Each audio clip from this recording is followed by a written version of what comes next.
makes you feel like you're 3 foot tall. When it's just you, well, times can be tough. When there's no one there to catch or fall. 3 foot tall. Like you're 3 foot tall. 3 foot tall. What's going on, guys? And with the DGL season qualifiers starting here this weekend, I just wanted to break down some weapon stats and show you, or kind of explain to you, why people are picking certain weapons and why these metas are forming. So let's get into it. The first sheet here is just weapon stats. The important things to note in this sheet is weapon caliber and basically your fire rate.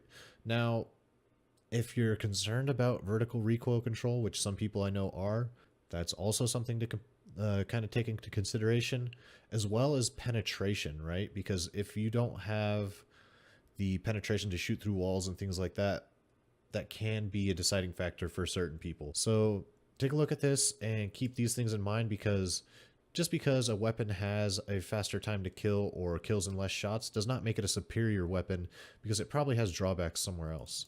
So the next sheet that we have is going to cover how many shots it takes to kill an enemy based on the armor that they're wearing.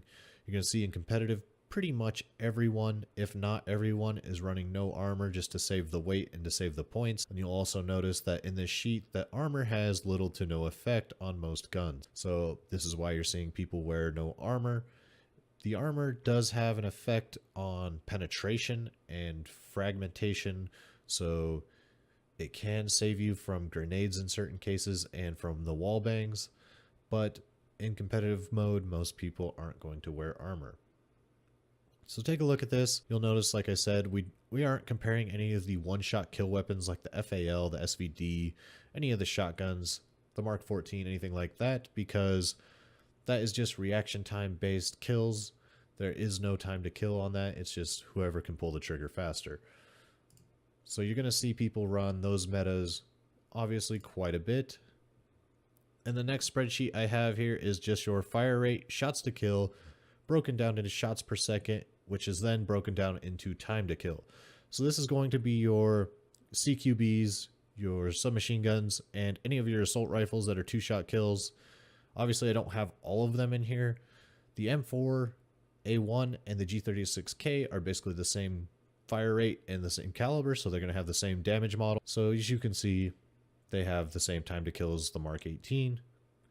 So just wanted to put this out here so people can say, or see rather, for instance, the AKS-74U and the MP7 comparison, as a lot of people think that the AKS-74U isn't as strong as some of the security side flanker weapons. So this kind of just shows that if you use it correctly, it is equally as strong as the MP7.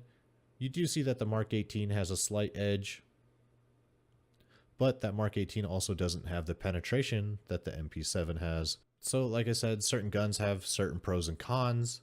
It just kind of depends on what works for you.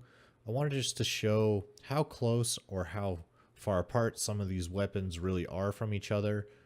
And you can see in the time to kill, they're all fairly close together.